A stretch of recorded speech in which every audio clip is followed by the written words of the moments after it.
Jaivadharma, capítulo 22, segunda parte, página 647. Vrajanath perguntou: o que é Tattva Sati Stali Priti, afeição pelos locais dos passatempos de Krishna?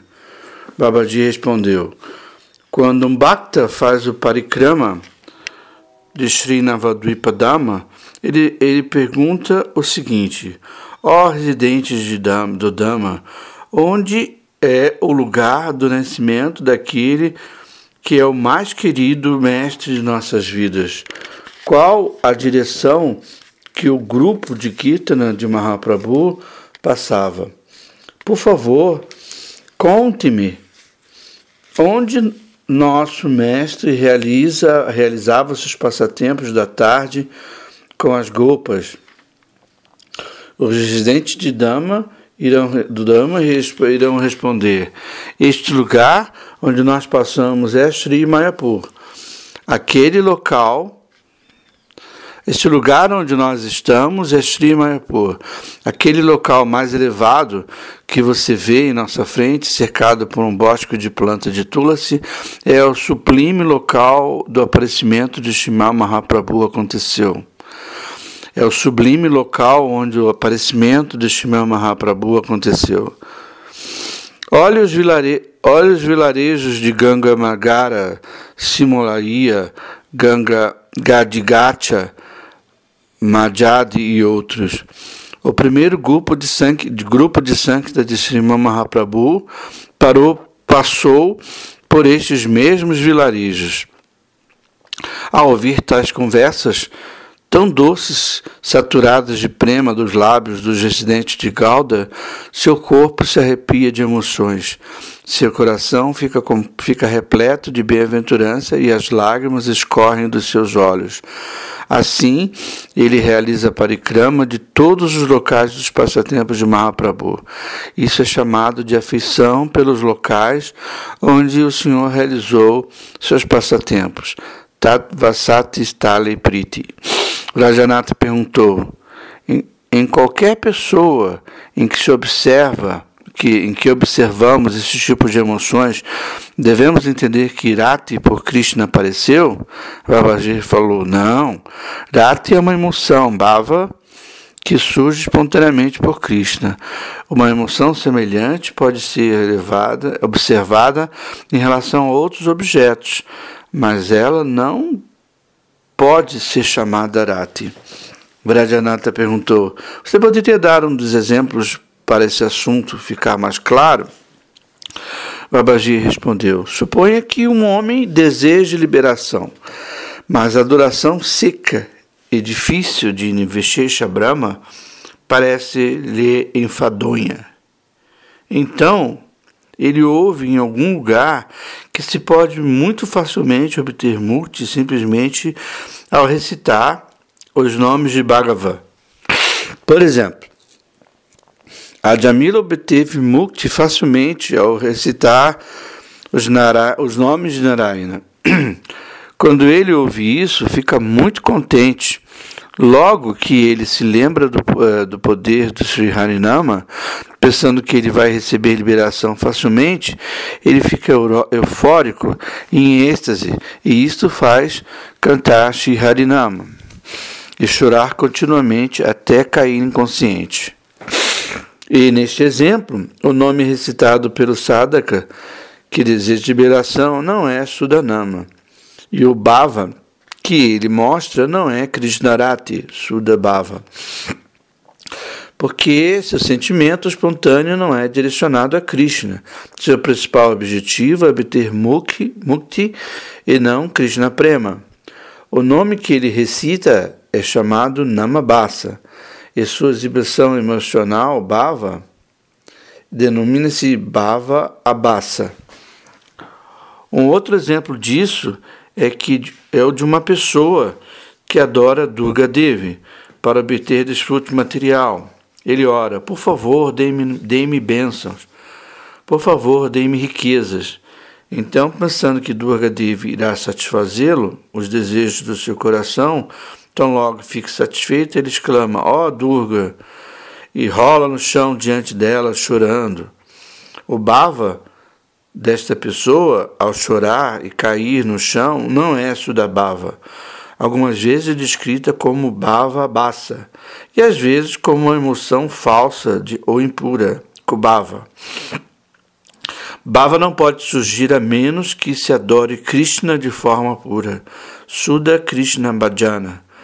O bhava que surge de um desejo por desfrute material, boga, ou liberação, moksha, mesmo se ele estiver relacionado a Krishna, é conhecido como kubhava ou bhava. A palavra kubhava refere-se a qualquer tipo de bhava que possa surgir no coração de alguém que esteja contaminado com a filosofia Mayavadi. Ainda se tal pessoa permaneça inconsciente por 7 paharas, essa exibição não pode ser chamada de bhava. Veja, até a alma liberada mais elevada, que está livre de todos os tipos de desejos, busca incessantemente por Bhagavat Bhakti, que é o supremo segredo, o qual não é facilmente concedido por Krishna, mesmo para os bhaktas, que são completamente sinceros, cuja prática de bhajana é perfeita. Como então pode isso surgir nos corações daqueles que não têm Sudha Bhakti e que estão contaminados com desejos por desfrute material e liberação? Rajanata falou, Prabhu, é frequentemente observado que quando aqueles que desejam desfrute material e liberação realizam Harinama Sankirtana, eles manifestam sintomas corpóreos de bhava que você descreveu. Como nós podemos entender isso? Babaji falou, somente os tolos se surpreendem ao ver sintomas externos de bhava em tais pessoas. Aqueles que entendem bhava tattva apropriadamente chamam esse tipo de bhava de semelhança de rati abasa, e permanecem bem longe disso.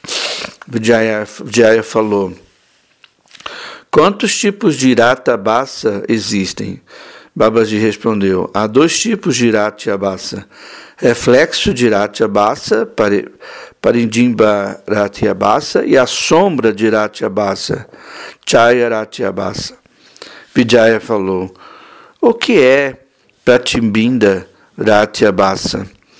Babaji respondeu, as pessoas que buscam a liberação pensam que alguém pode obter mukti somente através de Brahma Gyana, mas a disciplina espiritual de Brahma Gyana é difícil e enfadonha.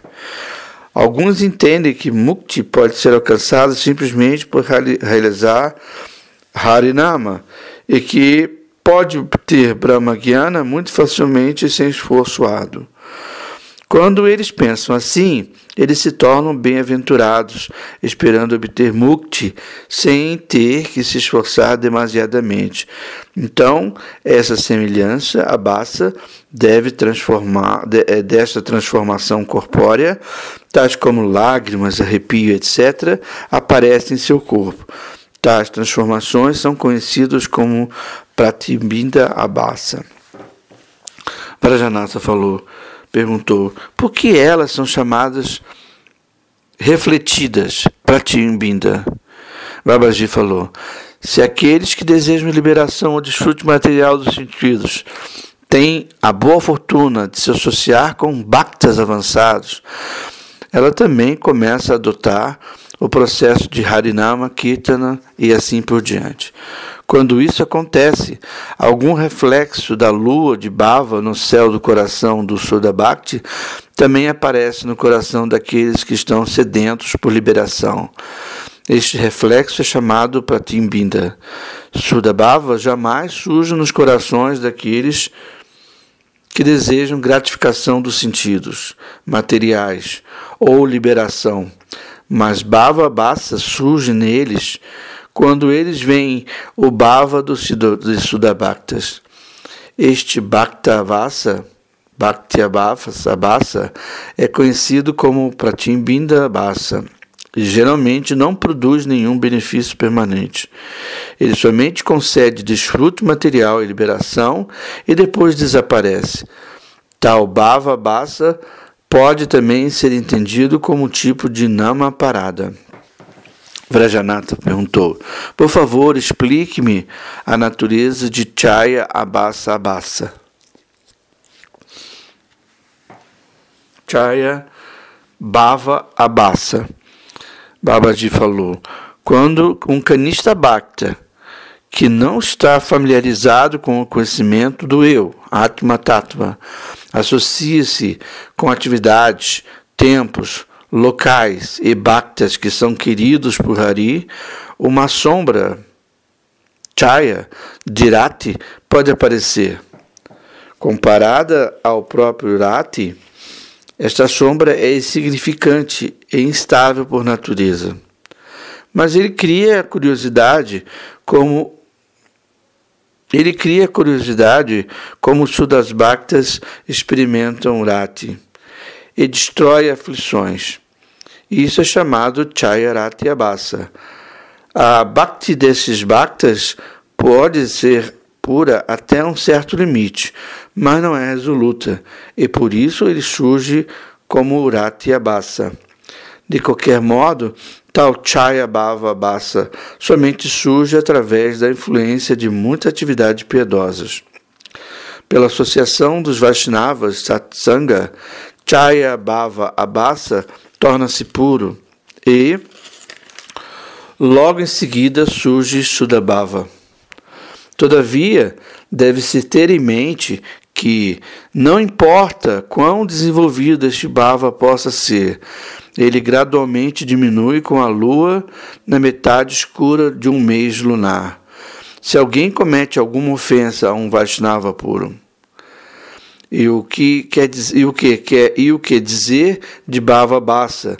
Se mesmo Shuddhabhava irá gradualmente desaparecer se alguém cometer ofensas aos Bhaktas de Krishna. Se alguém repetidamente associa-se com aqueles que desejam liberação, seu bhava irá também se tornar Bhava Bhasa.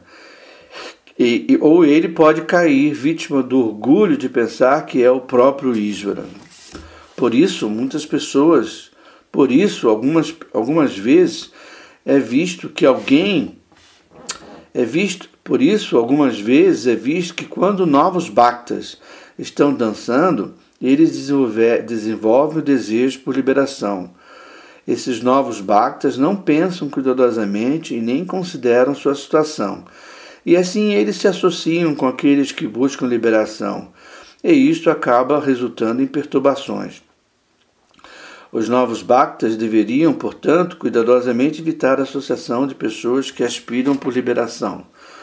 Ocasionalmente, o estado de bhava pode aparecer repetidamente em uma pessoa, sem causa aparente. A explicação para isso é que ela praticou sadhana extensivamente em seu nascimento anterior. Porém, essa prática não frutificou até agora por causa de vários tipos de impedimentos ou obstáculos.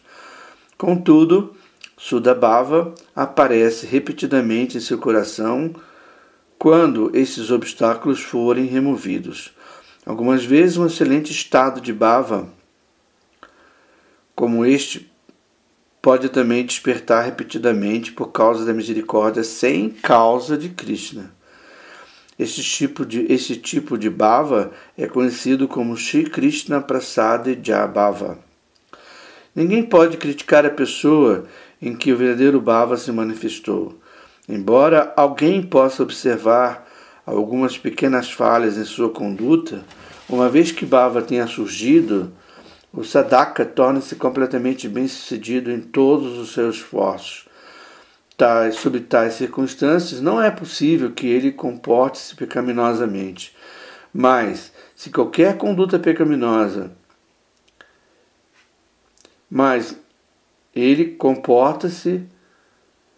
sob tais circunstâncias, não é possível que ele comporte-se pecaminosamente. Mas, se qualquer conduta pecaminosa é algumas vezes observada, isso deve ser entendido de uma maneira ou outra. O Mahapurusha Bhakta pode ter realizado alguma atividade pecaminosa por força das circunstâncias. Mas não é possível que ele fique permanentemente nesta condição. Por outro lado, em sua vida pregressa, ele não destruiu alguma semelhança do pecado, papabassa, completamente. E isso ainda permanece mesmo após bhava ter surgido nele. Porém, será destruída brevemente. Deve-se pensar deste modo e não se deve prestar atenção nas falhas triviais que possam ser vistas no Bhakta, pois, ao agir assim, comete-se Namaparada. O Nishinha Purana proíbe-nos de fixar nossa atenção em tais falhas. Bhagavat Chathara Ananyaseta Brishana Malinopi Virajante Manusha Nahi Sasakalusa Chavit Kadachit Timira Paro Bhavatam Upaiti Chandra. Do mesmo modo, como a lua nunca é ocultada pela escuridão, mesmo quando coberta por manchas escuras, similarmente, uma pessoa exclusivamente devotada a Shri Hari permanece gloriosa, embora aparentemente possa ser maliciosa e concupiscente. Dessa instrução, não se deve concluir que um Bhakta repetidamente se ocupe em atividades pecaminosas. Depois que o Bhakta tenha desenvolvido Nishta ou Bhakti, ele não tem inclinação para pecar mais. Contudo, enquanto o corpo material existir, há a chance de que atividades pecaminosas ocorram inesperadamente. Se um Bhakta é exclusivamente devotado, a influência de seu bhajana imediatamente transforma em cinza todos os tipos de pecados. Do mesmo modo, como um fogo ardente facilmente consome uma pequena pilha de algodão.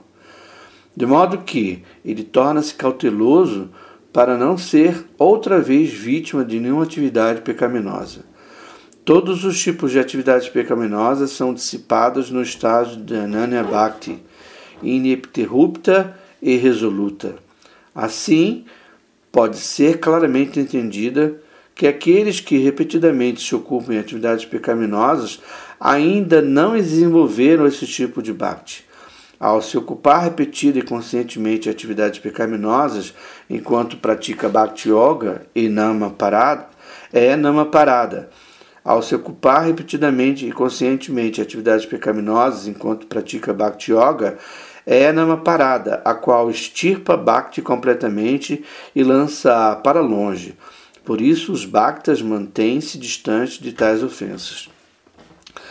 Rati é por natureza inquieto, assanti, caloroso, vigoroso e bem-aventurado, porque ele é perpetuamente repleto do crescente desejo espiritual, abhilasa. Embora isso produza calor na forma de sanchari bhava, isto é mais refrescante do que milhões de luas, e seu gosto é tão doce quanto o néctar.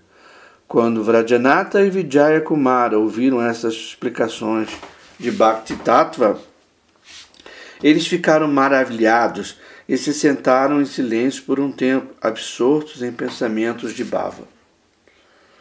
Após algum tempo, eles disseram: Prabhu, a poderosa chuva de suas nectárias instruções criaram um dilúvio de prema em nossos corações ressecados. Agora, o que devemos fazer? Como podemos ir? Não podemos entender nada.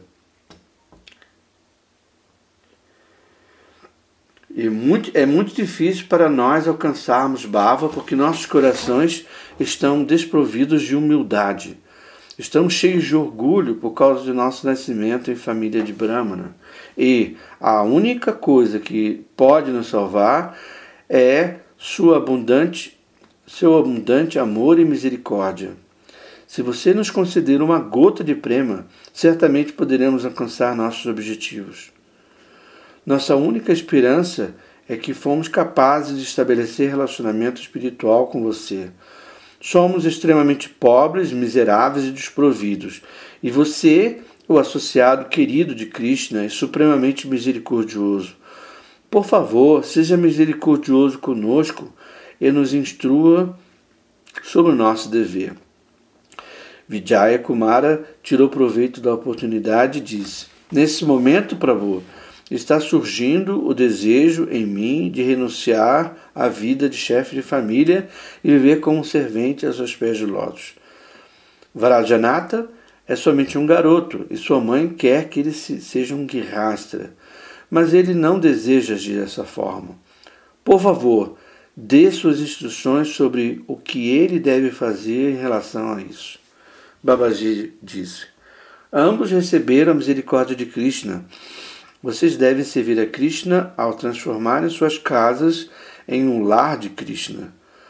Todos devem agir de acordo com as instruções que Chaitanya Mahaprabhu deu ao mundo. Ele ensinou que existem duas maneiras pelas quais se pode adorar Bhagavan enquanto estiver nesse mundo. Pode-se viver como chefe de família ou na ordem enunciada. Até a pessoa estar qualificada para aceitar a ordem renunciada, ela deve permanecer um chefe de família e ocupar-se no serviço a Krishna. Nos primeiros 24 anos dos seus passatempos manifestos, Srila Chaitanya Mahaprabhu mostrou como ser um Grihastra Vaishnava ideal. E durante seus últimos 24 anos, ele mostrou o ideal de um Vaishnava renunciante. Mahaprabhu estabeleceu como um Grihastra o exemplo da meta dos chefes de família. Em minha opinião, você deve também fazer o mesmo. Você não deve pensar que as pessoas não podem obter a meta de Krishna Prema na vida familiar. Você não deve pensar que a pessoa não pode obter a meta de Krishna Prema na vida familiar. Os devotos mais favorecidos de Mahaprabhu eram Grihastras. E mesmo Vaishnavas na ordem de vida renunciada oram pela poeira dos pés de lótus daqueles Grihastras Bhaktas. Era tarde da noite, Vijaya Kumara e Vrajanatha passaram a noite inteira em Sivasangana, cantando as glórias de Shri na companhia de outros Vaishnavas. Ao amanhecer do dia seguinte, eles terminaram suas abluções, banharam-se no Ganga e então começaram Dandavat Pranama aos pés do Gurudeva e dos Vaishnavas. Então, novamente, eles realizaram Sankirtan, honraram Mahaprasada e voltaram para casa antes do meio-dia. Vijaya Kumara chamou sua irmã e disse: Agora, Vrajanatha irá se casar. Assim você deve fazer as preparações necessárias. Estou indo para Modadruma por alguns dias. Você pode enviar notícias para mim quando estiver fixado uma data para o casamento. Devo vir com os outros membros da família para dar mais auspiciosidades à cerimônia do casamento. Devo enviar meu irmão mais novo, Harinath, para cá. Amanhã ele ficará aqui e organizará todas as coisas. A mãe de Vrajanatha e a avó materna sentiram-se como se tivesse obtido um reinado sobre a terra. Extremamente contentes, elas presentearam Vijaya Kumara com novas roupas e outros presentes, além de se despedirem dele. Vijaya Kumara com novas roupas e outros presentes antes de se despedirem dele. Assim, termina o 22º capítulo do Jarvadama, intitulado Prameya, o princípio de Prayodhana Tattva.